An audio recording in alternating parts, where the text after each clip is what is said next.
All right, what's going on, everybody? So just, I guess, some basic updates of what's been going on with the tank lately. Um, I never, I'm struggling with nitrates and phosphates, and I don't mean that by they're getting too high. I mean that I'm struggling to keep them at a level of consistency to keep from getting dinos. So I got another dino outbreak. Um, so I've been, I'm using the Reef Lab, and I'm still using the HANA testers, trying to, you know, run at least 2 tests a week to watch my nitrates and phosphates. I'm dosing nitrates and phosphates, but I'm still, I, I add some bacteria and things, and I I don't know. I guess I'm just I'm over filtering. I assume because I can't keep enough nitrates and phosphates at a consistent level in the tank not to get dinos. Now, because I constantly have had algae on the rocks that looks horrible. I've actually got just extremely tired of seeing the algae on the rocks. So I stopped dosing the nitrates and phosphates for a period, and then I started testing, and then I let them get lower. Well, according to my testers, my at the time this happened, my phosphates were 0.02 to 4, and then my nitrates were at like 5. Soon as my test, now this is like, the Reef Lab and then the HANA checker test kits. As soon as they got that low, I started having a dino outbreak again. So I'm not sure what the deal is. I don't know if all my tests, if they're lower than the actual test. Oh, when I send off an ICP test, then it doesn't on the Triton test, it doesn't show, I don't think it shows nitrates, but it shows phosphates, and it shows phosphates. My phosphates is lower than what my home test kits are showing. So I don't know. I guess, I'm letting them just get too low. And so this is well, I guess since the reboot, this is the second dino outbreak I've had. Anyway, I'm going to deal with that again. I guess I'm going to do the same thing I've been doing. Seems like when I turn the lights off for a couple days and dose some hydrogen peroxide to the water, it seems like it knocks it out, just within a few days. So I guess I'm going to do that route again, but the problem with that is I think the lights out part, everybody says that corals, when you have like cloudy days over reefs or whatever the case may be where they might not get full light, supposedly, they can handle the lights being out for up to 3 days. Mine always seem to struggle, and I don't know if that's, a lack of something else in the water that they really need to help them in being strong enough to deal with the without the photosynthesis part, or I'm not sure what the deal is exactly. So anyway, my corals always seem to like struggle when I do the lights out period. But anyway, that's about the only way I know to get rid of the dinos. It's the only way I've found success in it anyway. Let's see what else. Protein skimmers. If you've been following my channel, on this same tank in the past, so this tank is less than 3 years old from day one, and I've had multiple skimmers on it that I'm just testing out in an effort to try to find one that I really like. I started off with a Reef Octopus Elite. And, my opinion on that is it's just way overpriced for what it is. It felt like it just didn't feel like quality whatsoever. It worked.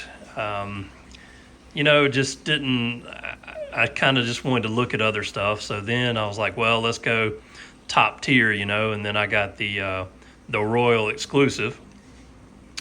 I always had issues with it putting all sorts of micro bubbles in the water. Their support just says that my tank wasn't stocked enough for it. Even though, the load that it showed was my tank size, and I feel like my tank is fairly well stocked. I mean, I would consider it at least medium for the bio load, if not heavy. I mean, I feel a decent amount of fish in here. So anyway, that I didn't really like that. The support was just horrible. So then everybody raved about the Nio skimmers. Well, on that one, it was my own fault. So I bought the, the 220. I bought one that was too big for this tank. And I keep thinking, that as soon as I can get ahead some financially, I'm going to upgrade this tank to a larger size. So I was like, well, I'm going to go ahead and buy the larger Nio skimmer. That way, I'll be kind of ready to go to transfer it over to the new tank and won't have to buy a bigger one. It was just too big for this tank. I think it was stripping too much out of the water. I had the gate on it basically wide open, and it's an AC pump, so there's no adjustment there. So I feel like it was just pulling too much out of the water. I think it was, just my fault. I think sizing that wrong. I thought I could just make it work, that it would be okay, but I don't think that it just wasn't meant for a 100-gallon tank. So the other downside to that one is the AC pump. I didn't like that I didn't have any adjustment, like you do with DC pumps, and it did make some noise, so I could always hear it running. So that was kind of another thing with that one. So then I did away with that one, and my most recent one that I've gotten, and I've done videos on all the past ones, so you can go back and look at those videos, if you wanted to see more information or details. But the latest one I got is I went back to Reef Octo. I really thought about getting a Deltec. A lot of people have recommended them to me. And I may still get one and try it out. I don't know. I always like to try out new equipment. But for right now, I just, the more, this isn't a classic, this is the Regal. This is actually, you can see it there, Regal 150 INT. About a $500 skimmer. And I've used one of these in the past, and I've had the Reef Octo classics. I've had their old Diablo series. I've had all kind of skimmers over the years, but a number of Reef Octopus, and I really like them. I really like their the Varios pumps, the DC pump. I like having the control to that. It's whisper quiet. Sorry, you can't hear the thing running. They've just they do a really good job. Now, like I said, the Elite model that I bought, I just think that sucker is overpriced. I mean, I wouldn't recommend anybody buying it just for that fact. When you can get this one, or you can pay an additional $400 or whatever to get the Elite, there's nothing about it to me that's worth it. So I just went back to this route.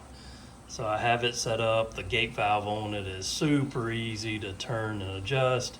I just put it in last night, so I'm still kind of making adjustments to it. So it hasn't been running a full day yet. But, I'm shooting this video during my lunch break, and we'll post it sometime later today. But anyway, right now I'm getting a few micro bubbles in the tank off of this one, but I've almost always found that when they say there's not a break-in period to skimmers, really, some people say there is, some people say there isn't. I've always found, when I plug in skimmers, I always get some micro bubbles in the beginning. So whatever you want to call that, whether it's a break-in period or whatever. So I'm sure that'll kind of fade out, and I can get this thing adjusted and everything will be fine. Sorry for the messy sump. I change things so often that I've given up on cleaning up cabling and things like that. I don't fool with it anymore, because at one time I had everything all zip tied and pretty, or either I got the Velcro little cinches or whatever, and I'm just always changing things. So there's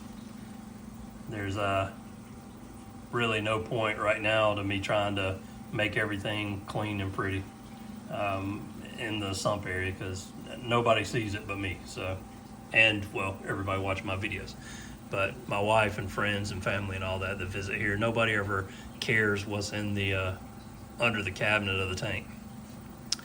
I just put the controller up there. So I've got it running on level 3, and it's already, hadn't even been a day and already pulling some stuff out. I'm gonna check and see how wet that is. Now, it does come with the float valve to cut it off when the collection cup gets full. I've never used those. I didn't use it on the Elite model either. I basically try to set it so that I don't get really wet skim and it's just really dark. And in every one that I've set up that way, it takes about a week for the collection cup to fill up. So emptying it once a week, I'm good with that. I've never had one overflow on me. So, maybe after I have that happen, then I might add it, but it comes with it. I just didn't install it. But anyway, only other thing with this tank, I bought the UV sterilizer a while back when I actually had dinos the last time, and I put the small one, the hang on top of the tank, and ran it, just recirculating the tank water through the UV light in the display part. And then I put the larger one kind of sitting on the floor in front and circulated the sump water through it. But I never did leave one running full time. So now I'm gonna try that out, and basically, and like I say, excuse the mess, I basically just sat it. Now that's the 25 watt Aqua, whatever it is, from Bulk Resupply. I just sat on the floor behind the tank, and I have it plumbed in so that it goes to this return of the tank on the left hand side, and then the right hand side return is just my core 20.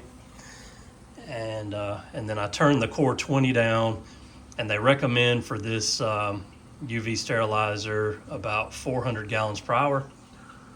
So I bought a Varios 2 pump to drive it, stuck it in the sump with the core 20, and I have that running on level 3 as well. The max output to it's like 795 gallons per hour.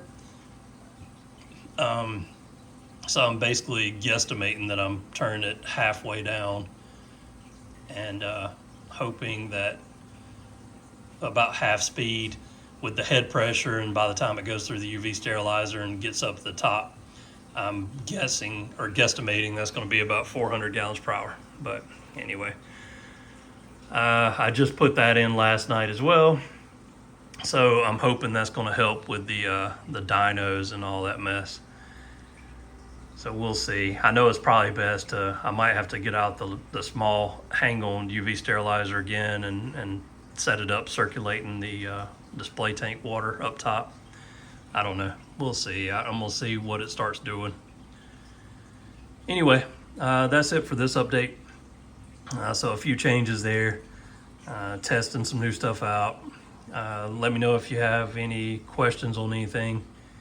And yeah, I'll try to do another video next time I really make any changes to the tank, or anytime something significant happens. Thanks for watching.